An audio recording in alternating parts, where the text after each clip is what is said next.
സാധുക്കളായ മനുഷ്യരെ പരിഗണിക്കുക. ജാതി മതം നോക്കാതെ സകല മനുഷ്യരെ പരിഗണിക്കുക. ആരാണോ കരുണ ആവശ്യമുള്ളത് അവർക്കൊക്കെ കരുണ കൊടുക്കുക. അതിൽ ജാതിയുമില്ല, മതവുമില്ല.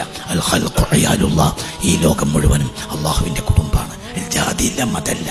ചിലപ്പോൾ ഒരു നായക്ക് വെള്ളം കൊടുത്തിട്ടായിരിക്കും നിനക്ക് ഈ നോമ്പിൽ അള്ളാഹ് പുറത്തിരുന്നത്. എൻ്റെ കൂട്ടുകാരൻ ഹിന്ദുവാണെങ്കിൽ അവനൊരു വസ്ത്രം തലത്തിൻ്റെ കൂടെ വരുമ്പോഴൊക്കെ അവന് സ്ഥിരമായി 2-3 വസ്ത്രം ഉണ്ടെങ്കിൽ നിനക്ക് 16 വസ്ത്രമുണ്ട്. അപ്പോൾ ഇക്കൊല്ലത്തെ നോമ്പ് അവസാനിക്കുമ്പോൾ അവനും എന്ത് ചെയ്യുക? ഒരു കുപ്പായെടുത്ത് കൊടുക്കുക. അന്യ സമുദായക്കാർ നമ്മൾ തമ്മിൽ മലബാറിൽ വ്യത്യാസമുണ്ട്. നമ്മളെ വസ്ത്രത്തിന് കണക്കുണ്ടാവില്ല. അന്യ സമുദായക്കാർ വസ്ത്രത്തിന് പലപ്പോഴും എന്തുണ്ട്, അവർക്ക് നമ്മളത്ര ഗൾഫ് കിട്ടിയിട്ടില്ല. അപ്പം ഈ നോമ്പ് അന്ന് സ്വീകരിക്കണമെങ്കിൽ നല്ലത് നിന്റെ കൂടെയുള്ള കൃഷ്ണന് ചെറുക്കുപ്പായിട്ട്. കാരണം അൽ ഖൽഖു അയാലുള്ളാഹ്, ഈ ലോകം മുഴുവനും അള്ളാഹുവിൻ്റെ